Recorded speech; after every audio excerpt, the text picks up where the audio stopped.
And when we added on this neural therapy, it really was a game changer. People were able to respond to things that they hadn't responded to before. Their weight loss changed, their pain management moved. We would see them make lifestyle changes that they couldn't make before because of the interference of either a chronic pain or whatever was happening in their lives, anxiety, insomnia. And then when we added neural therapy to all the other things we were doing, this was the button that we pushed to really move things along to get people down the hill. All right. Dr. Ferree, so glad to have you here in LeaderPass Studios. And was just great spending the last, 2 days together filming this amazing training program that you're going to have on LeaderPass. And I can't wait to explore it. It's in the longevity, biohacking, medical field that I think our viewers will be fascinated to hear about. And several people in the medical profession, I know probably don't even know a lot about what we're going to talk about today. So thank you for being here.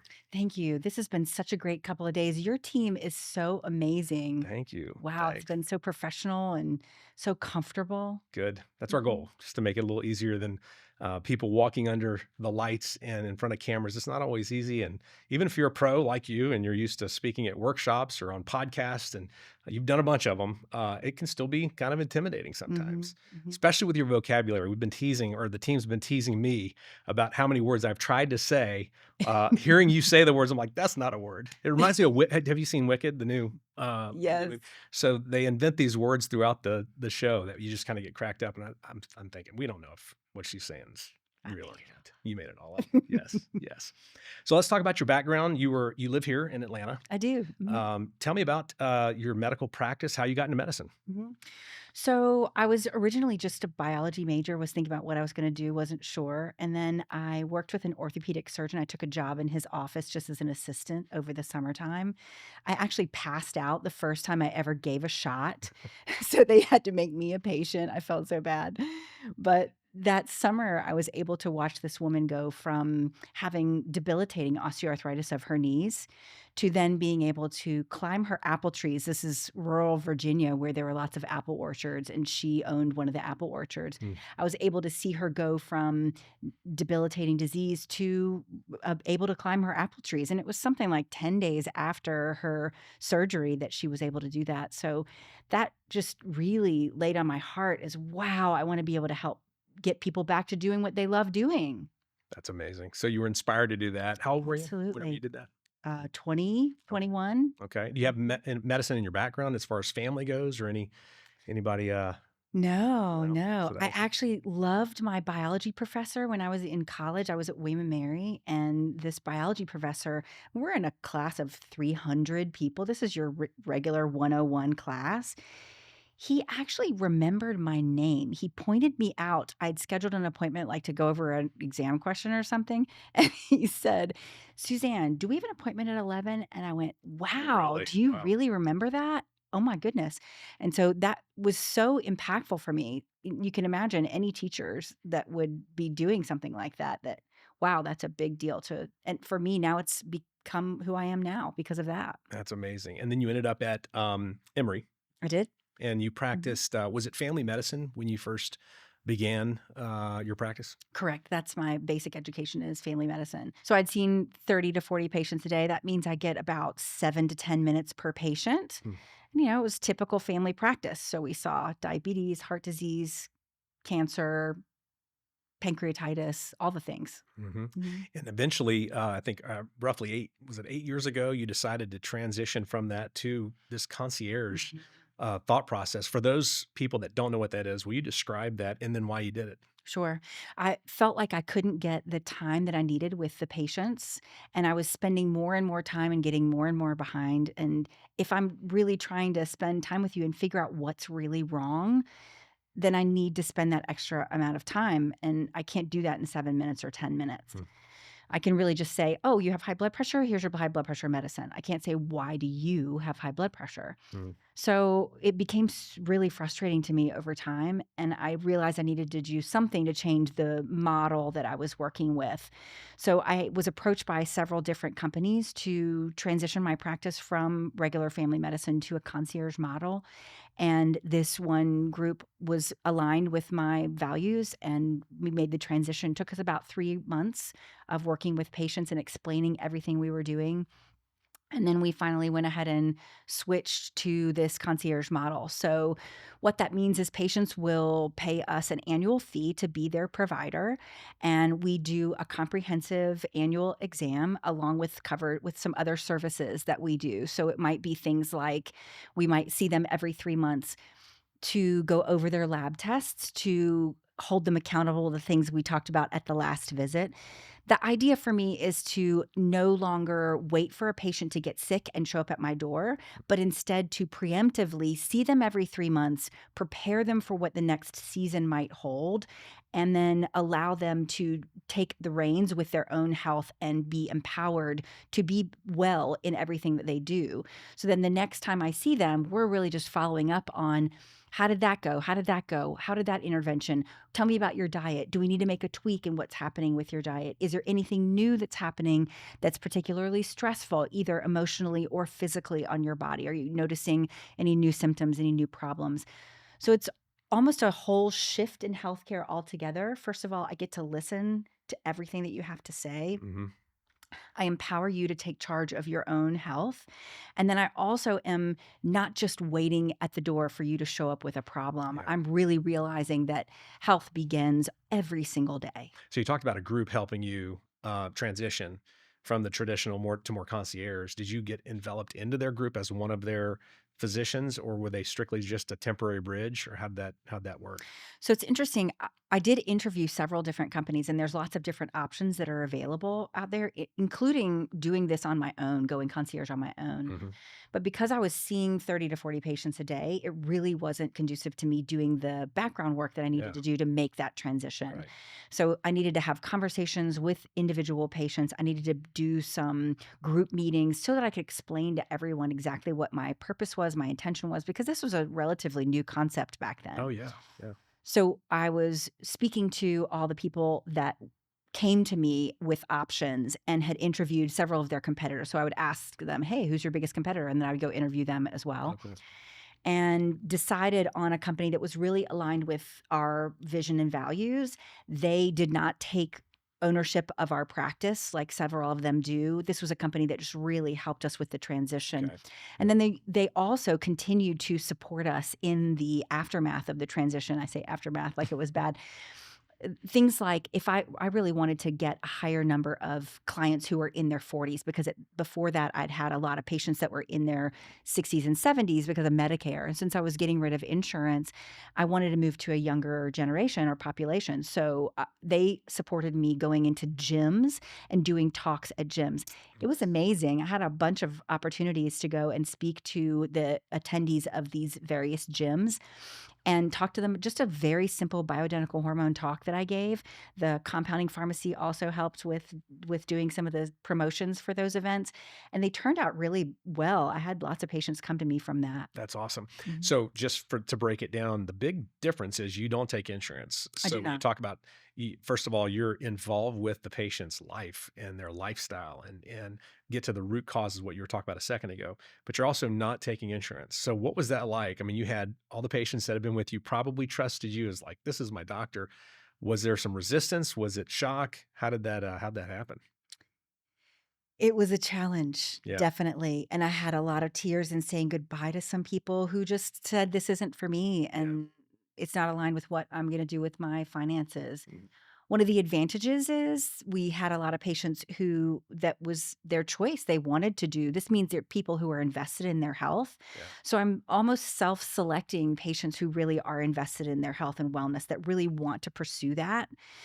So my population of patients really became this group of people I really love. Yeah. And when I first started, I had about 350 patients. I've now whittled that down to about 100 patients, mostly because I want to continue to to really dive in, to really engage with those patients. This is about a relationship, and it's about being able to provide them intimate care, immediate care, so that they can do all the things that they want to do. I don't want anything standing in the way of them moving forward in their lives and accomplishing all the things that they have to accomplish. And I love that. That is so cool and probably so rewarding because you're actually able to see progress in a different way versus something's broke, you need to come back in only when something's wrong. So that's Exactly, super cool. exactly.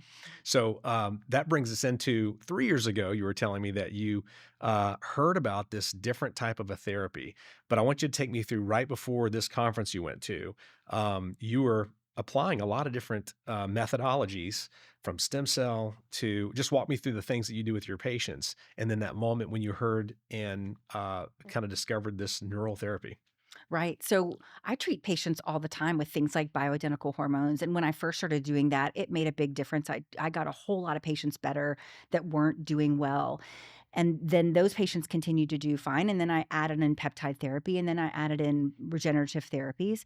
All of those things are things we do on a daily basis. They're part of our everyday care for all of our patients.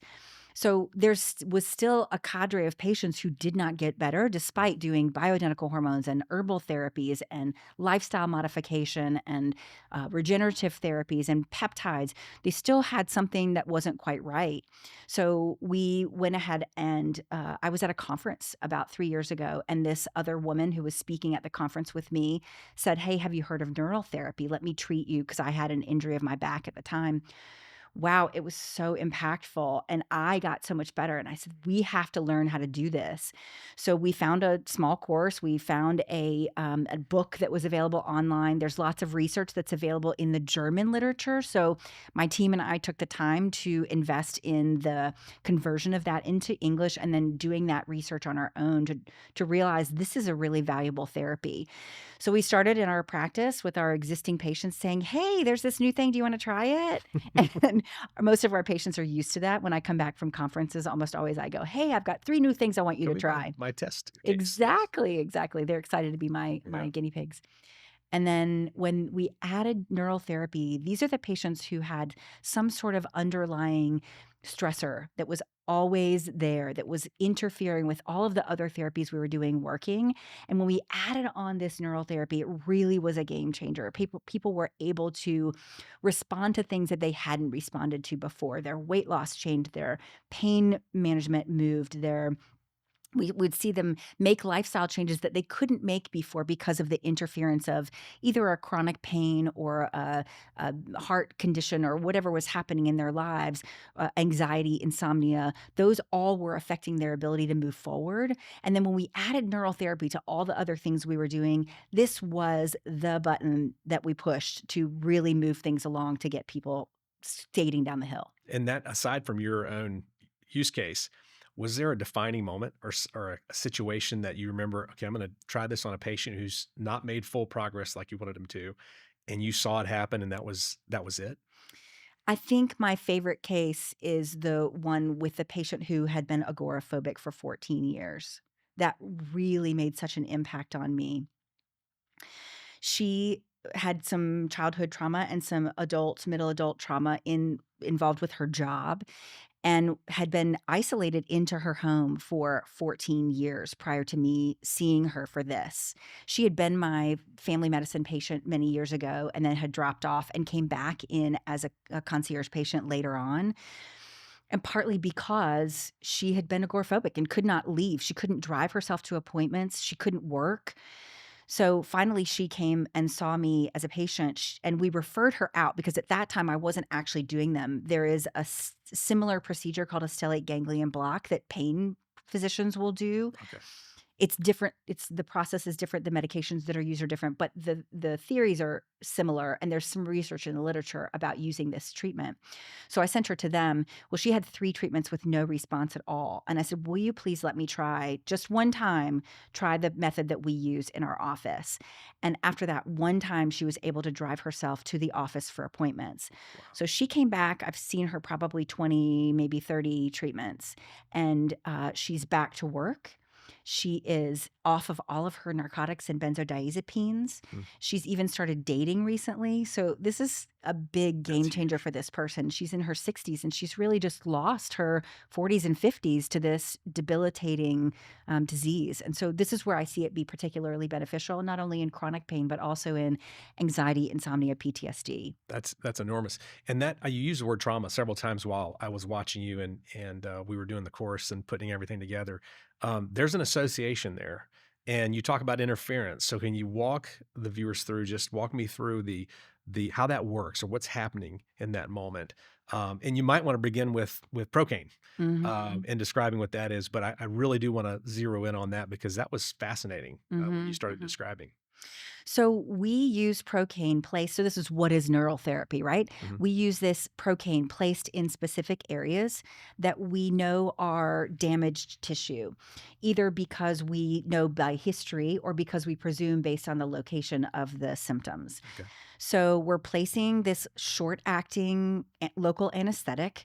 Originally we used cocaine as an anesthetic for surgeries, but of course people became addicted to it. So people smarter than me came up with a chemical called procaine, which is slightly modified from the original molecule, but Okay. doesn't have the addictive properties. Okay. What's really great about procaine is its metabolites. So, because of the way it's metabolized by the body, it can actually increase blood flow to damaged tissue and restore the cell membrane potential. So, we get this electrical charge that's back. If you imagine every cell in your body is like a battery, if we can get that electrical charge back to the cell, it's now able to receive nutrients and get rid of toxins so it can do its job. If you imagine if you get up in the morning and eat your breakfast and do your elimination, and then now you can go and do your job, whatever the rest of your day is.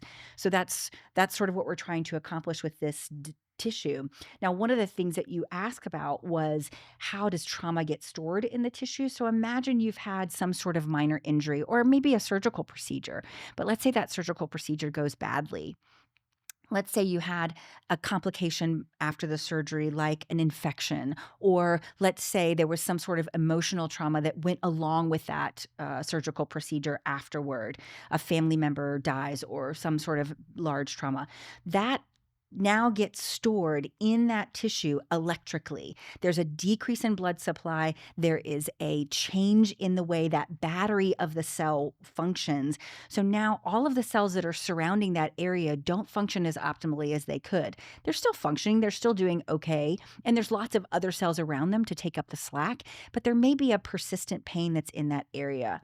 So may I give you an example? Yeah, yeah, for sure. Okay, so I had a client who had a traumatic birth, and during that childbirth, the OBGYN was unfortunately was fractured her sternum. So that's the little piece of bone at the bottom of the breastbone that sort of looks like a V. It gets If you press on it hard, you can fracture that off. It's Okay. still in place, Now but this is it's the mom or the baby? this is the The mom. mom, okay. Mhm, mhm. Wow. And so after that, the child was born. There were some complications with the child's birth. The child had to go into the pediatric ICU. She was in a lot of pain. The OBGYN was ignoring the pain that she was experiencing from the fracture. Mm, And so, she perceived that she was being ignored, her pain was being ignored. And so this is a place where she stored a lot of pain for many, many years. When we were doing her exam, she never even mentioned this traumatic situation in her life, and we've been treating other things. When we went and did her exam, we were able to feel a tender spot right over where that xiphoid process was, or where the fracture occurred, and she was exquisitely tender. We treated this spot one time with procaine neurotherapy, and she had a very strong emotional response, burst into tears, and did not have pain in that area ever again. really? So we know that Wow. the short-acting things like procaine only lasts about 20 minutes, but the persistent effects include that reset of the battery as well as the restoration of blood flow to the tissue. So it's literally a reset, I mean, the way you're Really? describing it. That's Yes. amazing. So is it a block? I mean, the cells are blocked somehow or in holding that trauma? Mhm. And then this is once you go through this process, it's releasing that Exactly. essentially. And so does the body hold on to that? When you say there's no more pain after that, it wasn't just a painkiller. Correct. It was actually unlocking or resetting Exactly. that And area. most of it is resetting the nerves because the sympathetic nervous system, we have the fight or flight and the rest and digest nervous systems. And that sympathetic nervous system, the fight or flight, gets triggered in that localized area. And you get a local secretion of norepinephrine, which is a neurotransmitter of excitability in that area. That's going to cause this persistent decrease in blood supply, persistent change in the electrical excitability of the cell. And so, if we can turn down that sympathetic nervous system, rebalancing that fight or flight and the rest and digest nervous systems, then we're allowing the cells to do what they need to do to heal and move on. Hmm. Hmm. So I would have tied that strictly to psychological side of that, Hmm. but you've connected those in the way Hmm. you're describing it. So what about like trauma, like abuse or like very emotional? I mean, do you find that as a symptom in the pain then when they come in, but then all of a sudden you unearth other things because you're not you're not holding a counseling session necessarily, or are you? Well, it depends. Yes, I do a lot of counseling. That's part of my Okay. job, as I'm sure it's part of yours. Yep. True. That's true. True. We do a lot of counseling in the office. I do usually refer these trauma patients out for some sort of additional trauma related therapy. Hmm. I'd love for them to go to an EMDR specialist. They are able to, with the combination of EMDR or other trauma related therapy and what we do, often able to get past their symptoms of PTSD. They have significant reductions in their scores. It usually takes maybe 8 to 20 treatments Hmm. for us to see that benefit. I think the literature shows 20 treatments. However, that benefit is so great that it's worth the investment of time to get Oh my that to gosh. Yeah. happen. That's Mhm. amazing. You've talked about injuries, you've talked about even scars. You were Mhm. describing a treatment to a scar and what's happening there. Is that Right. same philosophy? Yes. So we both can get the scar itself to appearance wise look better. It can Hmm. flatten out the scar. It can make it look physically better than it did originally by infiltrating the wound with or the scar itself with the procaine. But you also can get some of the resolution of any emotional scars that may be related to that. So keep in mind that there's this sort of stocking that lives over your entire body that's called the fascia. And that fascial layer, when it gets interrupted by surgery, for example, let's think of a C section scar. When that C section scar occurs, we get disruption of that fascial layer. And the fascia is not just a covering, it's actually an information superhighway. So the nerves are going back and forth through there, communicating. There's nutrients going back and forth. And if you disrupt that, imagine back in the Civil War when the way that they won the war is by disrupting the supply lines. So that's the same exact thing that happens here. So a lot of women will have a numbness or a persistent ache or pain in their C section scar and that can be treated with some of this neural therapy. Not only can it be treated, but often there'll be a storage of emotion in that area. And we've seen really dramatic results just by treating a C section scar. So, this is right under the skin, not even looking for ganglion blocks or any kind of major interventions. We're really just subcutaneously treating a surgical scar with great results. That's amazing. Let's talk about the process, the Mhm. procedure Mhm. itself. Let's walk through just in simple layman's terms what's happening. And Mhm. then, you talk about how many times or frequency, but there's some immediate reaction as well. Mhm. I've gotten to see you do it Mhm. several times. In fact, to my wife while she was here yesterday, and then one of your patients, and then of all things, an actress slash makeup artist that was here today It was was like, "I'll great. do it," and she had some TMJ Yes. and that she was dealing with. So that was pretty brave. I, thought, man, you're just meeting her, and so she's in. It shows you how many people really are dealing with something at Yes. all times, and I know you see it way more than we do. But walk me through the procedure. Mhm. I almost never have to ask for, models because I can Really? almost always get models from the audience with people that are attending, Yeah. absolutely. So, it depends on what we're treating, it depends on what's happening, it depends on a lot history, but often we'll try to treat locally. I'll do a local injection, even just under the skin can often be just the treatment for what they need. So, somebody comes in with knee pain, I sometimes can just treat their skin around the area of pain, and they'll have resolution of their pain Hmm. just by doing subcutaneous injections of procaine. Again, it may require a couple of treatments. It may require me to treat their back at the level, the dermatome level where their knee pain originates. It may require me to look at the joint above and below because if there was ever an injury to the ankle, an injury to the hip, Sure. I may need to treat one of those first. What's interesting, as you were suggesting earlier, is sometimes we'll need to look at their teeth. Sometimes we'll need to look someplace else, like a sinus, where they may have had an original injury or some sort of treatment. The teeth are this very unusual place where you can have a root canal where the root is removed. So there's no longer the root being the nerve. There's no longer sensation in that area. So if there's an abscess that develops, you're not going to necessarily know that that abscess is present. In Wow. fact, even if you go to a dentist and they take x-rays, you won't necessarily know based on an x-ray that there's an abscess present. So sending these patients to a dentist who is specially trained in how to do a cone CT and how to look at dental abscesses, but we actually treat them in our office. So sometimes we'll need to treat that tooth before the knee responds. And often, in several cases in our practice, we've seen, oh gosh, I have this chronic knee pain. We say, hey, what's happening with your root? Have you ever had a root canal? We go and treat the root canal, and then immediately the knee gets better. Okay, take me through that one more time. Why the tooth to fix the knee? So there are nerve pathways that go in different directions that would not necessarily make sense, that might be all over the body. This is sort of related to what we talked about before with fascia. Okay.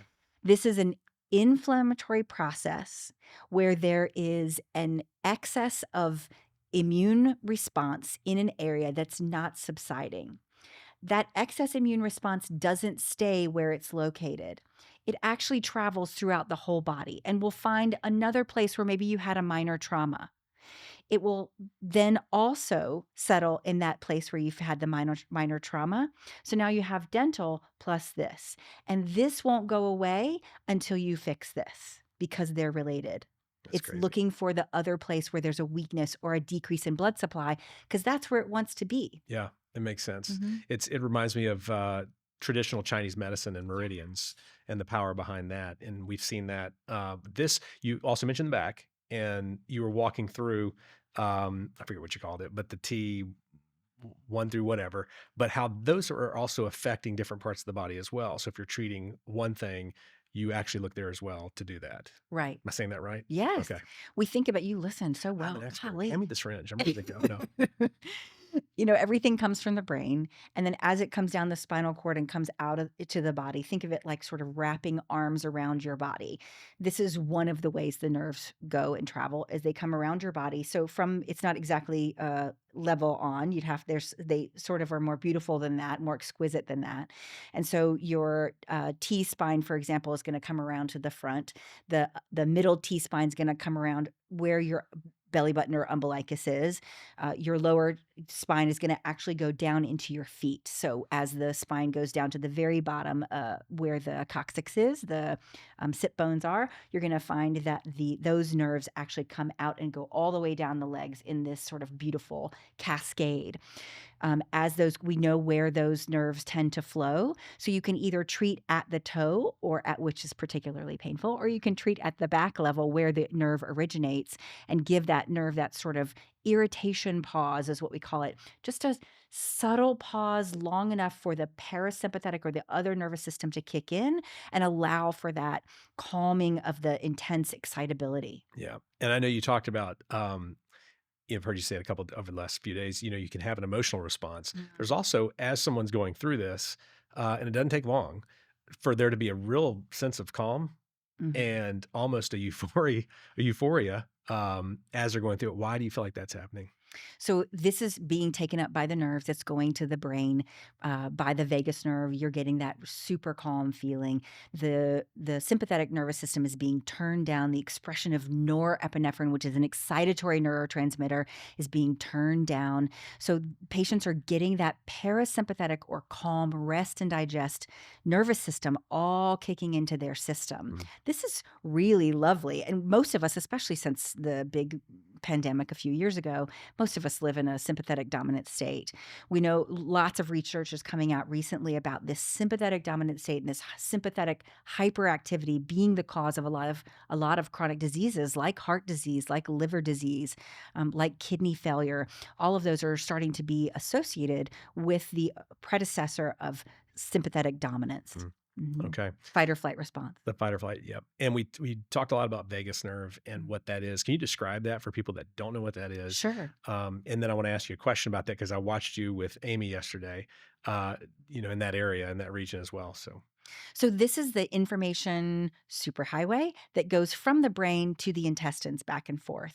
And we know that a lot of disease starts in the gut. A lot of wellness starts in the gut. If you're eating a healthy diet and exercising regularly, we know that a healthy gut with a good microbiome will end up causing a healthy brain, and vice versa. If you're not dealing with a healthy gut, you may end up with an unhealthy brain.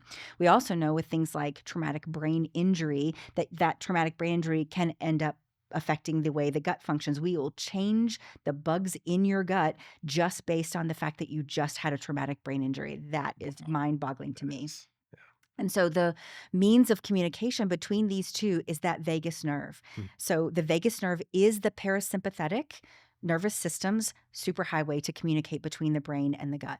And is there a treatment as you're treating that, you're affecting both? Or Absolutely. okay. Absolutely. Okay, Mhm. fascinating. So, what implications does neurotherapy have on chronic disease or even autoimmune? I've heard you talk a lot about that. Mhm. So, if we're talking about chronic pain, it's going to change the way the cells receive pain signals, the way the nerves receive pain signals. Mhm. So, we're decreasing that. And we know that procaine only lasts about 20 minutes, but the effect of procaine lasts much longer because of its metabolites that we've already talked about. Okay, So, as far as chronic pain goes, we're getting a change at the tissue level and we're getting a change in the nerve, resetting the way it receives and transmits information. okay, As far as autoimmunity goes, that's a little bit different process, and part of that is there's sort of 2 arms to the immune system. One is the arm that creates antibodies. So this is when you get a vaccine, you get antibodies. Everybody knows about that because of the pandemic. The other arm of that same immune system is to, and of course this is very simplified, but is to create what we call natural killer cells, which help with fighting off viruses. So when you get sick from something, you want a natural killer cell to be around. And when you get a cancer, you want a natural killer cell to be around. The immune system can be shifted in one way or the other. And when someone is getting an autoimmune disease, autoimmune meaning attacking self, hmm, often it's related to the immune system being shifted in the direction of making antibodies, sometimes even because of having a vaccine. Most of the time, this is due to something happening at the intestinal level. If we use neural therapy to turn down the sympathetic drive, we're improving the parasympathetic function, this rest and digest, so that we're not getting the signals to the brain from the fight or flight response, resulting in conversion of the immune system over to that antibody producing state. healthier state. Yep. Exactly. So there is a significant contribution of the nervous system in the influencing the way that immunity expresses itself. That's great. And how does that affect? Like we're hearing a lot about long COVID right now. Mhm. How does that touch that? So, long COVID is a multifactorial or multifaceted disease. It's triggered by, of course, having had COVID at some point. In some cases, triggered by having had the vaccine. And so, patients are experiencing these persistent symptoms despite having had COVID and gotten over their COVID. And lots of people are experiencing even debilitating neurologic problems as a result. We often will see a shift in their cortisol levels, and many of these patients have a suppressed cortisol level, often the excessive stress on the body for a prolonged period of time, and this was triggered by the presence of COVID or the COVID vaccine at the origin. So one of the things we're accomplishing by using neural therapy for treating long COVID, and typically in long COVID patients, we're going to do this IV. Occasionally, we'll do some of the ganglion treatments, but we'll do it IV because we're trying to reset the entire nervous system to stop this suppressive effect of the sympathetic dominance. Okay. Okay. Can you describe ganglion? I remember Mm. asking you that, but I know somebody's listening. Going, "What is Sure, that?" Yeah. absolutely. So, this is just one of the cool things about our bodies. This is a cluster of nerves. They come from the spine. They The sympathetic nervous system stops off at a little truck stop next to the spine called the paravertebral ganglion, which is a little cluster of nerves, Okay. and we can treat that directly through the skin, very simple. And then there are several other ganglia throughout the body that control various parts of the body. So, for example, the stellate ganglion is a cluster of nerves that looks like a star, hence stellate. It lives in the space behind the sternocleidomastoid muscle.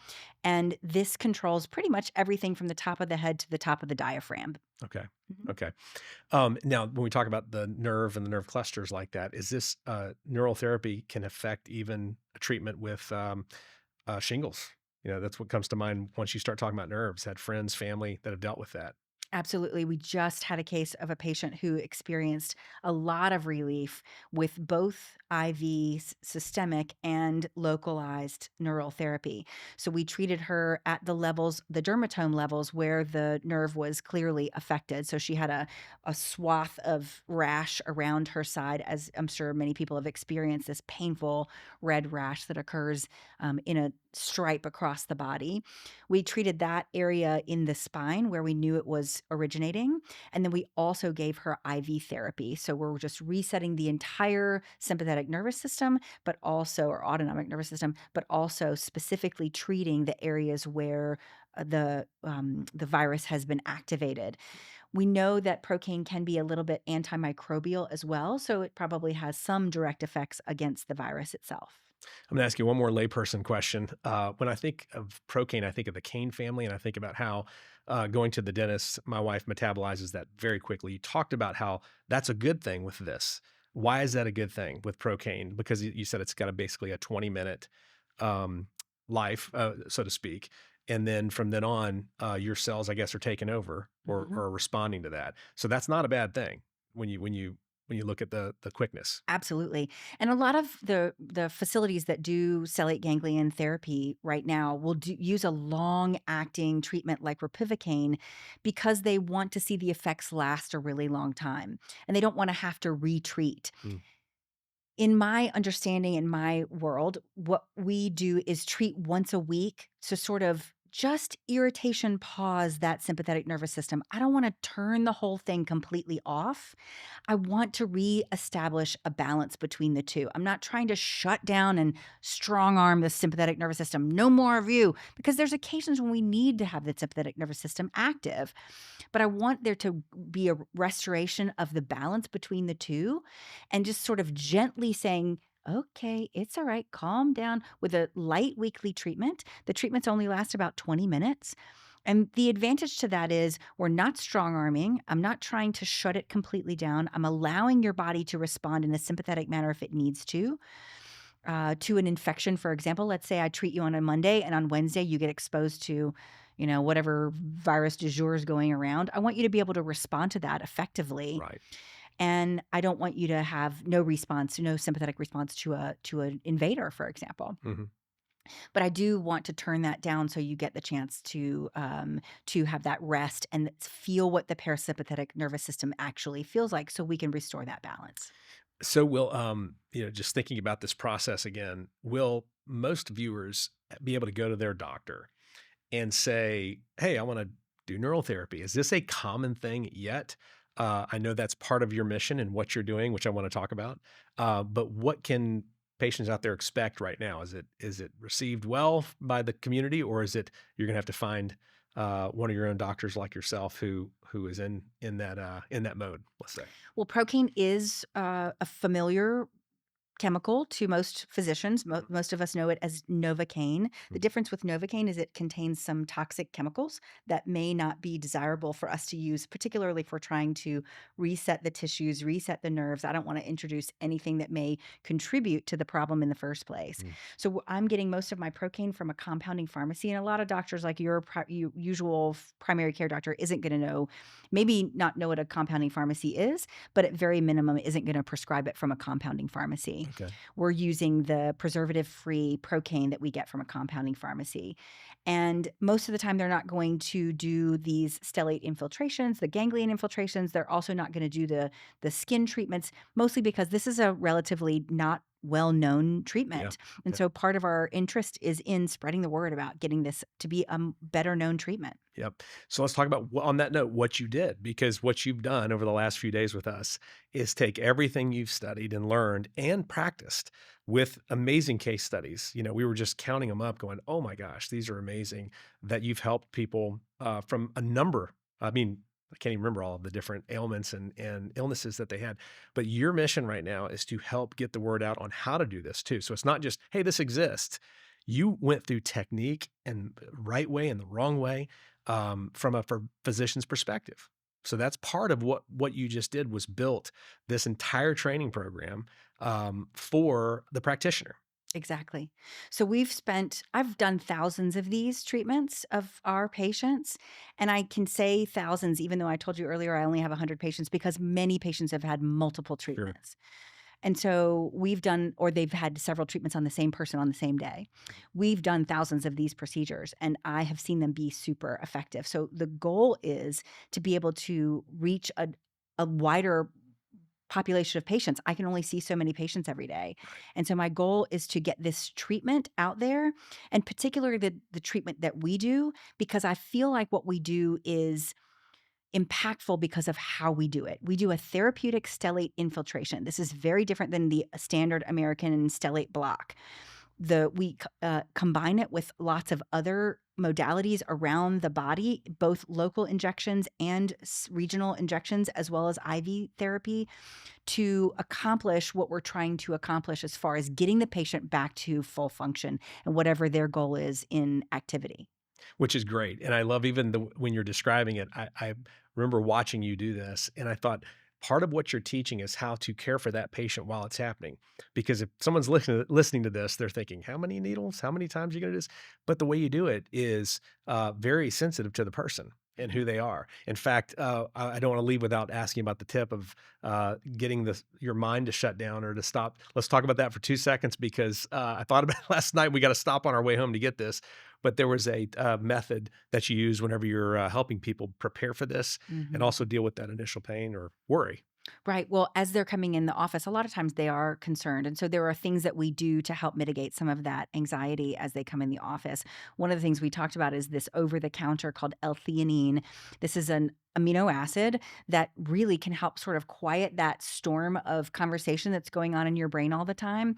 It's useful for daytime focus. If you're trying to focus on a project and your brain keeps running, you can really use it to help with focus during the day. But it also can be helpful for waking up in the night and ruminating, that nighttime rumination. We use it in our office for treating patients who are coming in for neural therapy to help them calm down so that they're better able to receive that therapy. Right. And you don't just swallow it. You said there's a certain technique. hmm So we use a troche that we have compounded with a couple peptides, and we have them. This goes between the upper cheek and gum and gets slowly dissolved through the buccal mucosa over about 15 or 20 minutes. Like, 'cause it's digested, otherwise it's going to be Correct. blocked It's there. gone. Okay. So what can let's talk about the variety of either entrepreneur or would this be for med spas? Would it be for, I mean, you talked about teeth. I want to say dentists. hmm Who is this for from a practitioner standpoint? So anyone who's allowed to do injection therapy based on their state's laws would be a appropriate candidate. So nurse practitioners, PAs, MDs, DOs, anyone who's a dentist, Mhm. anyone who's doing injections in their office already, even someone like an LPN who may be doing some local skin injections, someone who's trained in doing something like that, you could have them do some of the local injections. Th I would consider also I have a feeling that people who are in a wellness retreat centers, medical wellness retreat Yeah. centers would be interested. Maybe even an entrepreneur, biohacker, someone like that who would be interested in doing adding this service to their cadre of things that they do for their own health and wellness, or to someone who was doing yoga meditation retreat center. They wanted to have this as one of the services that was offered. I went down to Costa Rica this past summer and did this wonderful yoga and meditation retreat center. And I thought this would be great to do with procaine therapy. Seriously. It would be great. That's awesome. So a huge so it's really going to change people's practice if they adopt this because of the results, obviously. But you teach in your training program exactly how to do it. Exactly. You teach why, or you teach the method, you teach the history of it. You cite plenty of resources for people to go dig deeper if they want to understand the science behind it even more. But you get into the practical side of it. Exactly. So we talk about what needles you need to use, what size syringe, what dose of procaine is used at every different level, how many treatments are required for each different medical problem, how you categorize a patient, how you do a history, how you give a consent. All of that we give you all the details of that in this program that we've just recorded the last 2 days. So great. It's awesome. So one more time, give me a rundown of the different types of issues you've helped with the neural therapy process. Oh boy, that might take an hour. Atrial fibrillation, PTSD, anxiety, insomnia, congestive heart failure, benign prostatic hypertrophy, of course, low back pain, sciatica, gluteal pain, wounds, hip pain, TMJ, chronic and acute sinusitis, vulvodynia, menstrual irregularities. Oh my gosh. So we used this to treat. So in a postmenopausal woman who was having a response to her bioidentical hormone therapy, a vaginal bleeding response, so we went and did investigation to be sure there was nothing cancerous or concerning going on. There wasn't. It was just a response to her therapy. So we treated her pelvis. We did the pelvic shots for her, and she had resolution of her bleeding and was able to persist with her bioidentical hormone therapy. That's amazing. For patients with endometriosis, with PCOS, all of these, if you do the research, there's an association with sympathetic dominance and the disease state. So we go back and we say, oh my gosh, there's an association with this and sympathetic dominance. Oh, there's association with this and sympathetic dominance. You just look in the literature, it's all over the place. And is the win for you as the doctor, is the win to completely eradicate or get rid of completely the symptoms and the pain or the suffering or the disease itself? Or is it to minimize it? What do you call a win? What would be the success? I mean, in a perfect world, yes, we'd get rid of all of it, Mhm. right? But I'm not sure that's going to happen in this lifetime. Right. But for what you consider a win for your practice. Exactly. So our goal is to get rid of as much pain and disease as we can. Mhm. You know, I would like to talk about we get world changers back to changing the world, and that applies to everyone in your every walk of life. I'm not just talking about what we big envision of world changers, but also moms and janitors and nurses and librarians trying to get everyone back to doing whatever it is that they love. Yeah. And what I love is that this is affordable.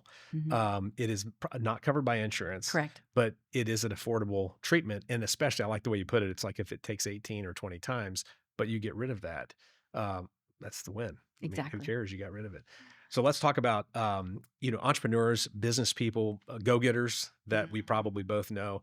How in a positive way can this help them do what they want to do?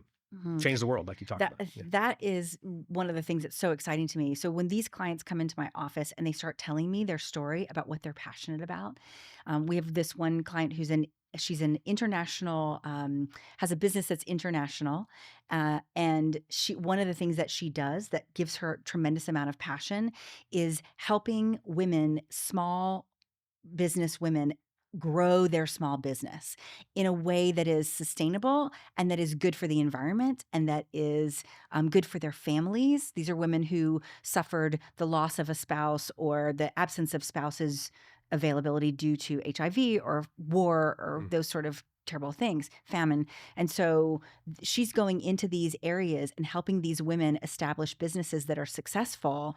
It is such a beautiful thing to work with her. Every time she comes in, I can't wait to hear what she's done. She's like, "Oh, I was in Rwanda last week and we were in Peru last week." All of these and telling me stories of the people that I'm getting tearful just talking about it. Yeah. Just watching her tell me these stories. And because of her travel schedule, because of all the fingers that she has in the world that are going on, she is exhausted. She's tired. She's kind of burnt out at both ends. Mhm. And for me to be able to help her keep those balls in the air, Oh, yeah.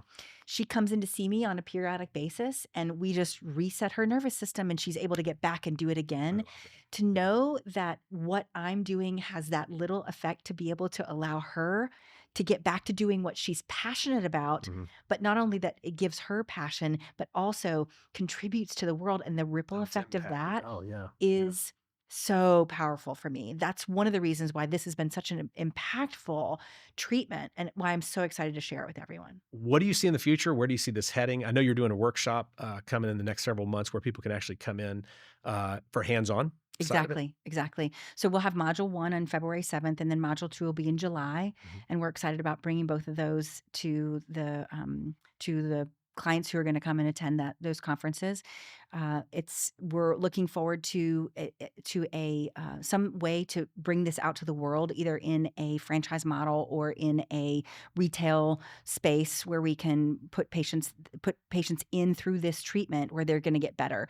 I just need to be able to figure out a way to reach more patients than I can reach right now on my own. Well, we hope to help you, of course, do that with Yeah, LeaderPass I and love have it. that model as well for you. So let's talk about people who have kids or they themselves are on the spectrum, and talk about this treatment for autism. Sure.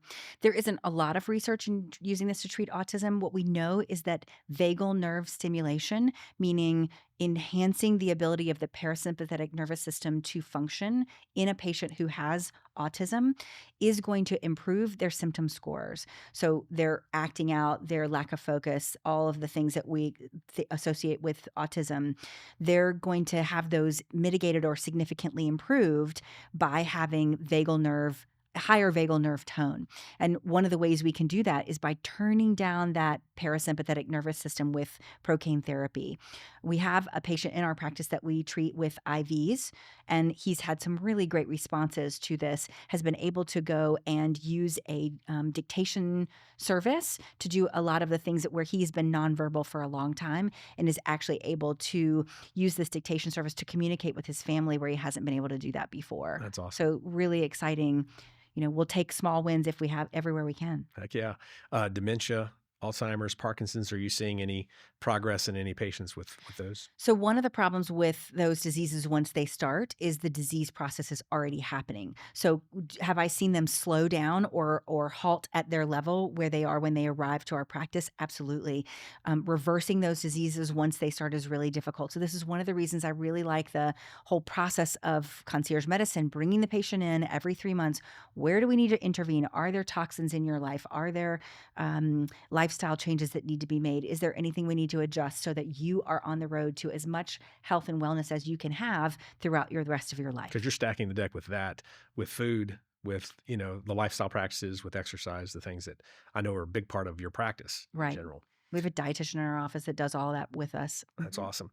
So, okay, so I know people want to be able to learn more and watch this release. Yeah. Of course, if they're a part of LeaderPass or they're following our podcast and maybe see this wherever it's airing on your end, we'll be able to find it. But let's talk about how they could reach you or where to connect with you. Right. So I'm on social media. I'm on Instagram at Dr. S. Ferree, DRSFERREE.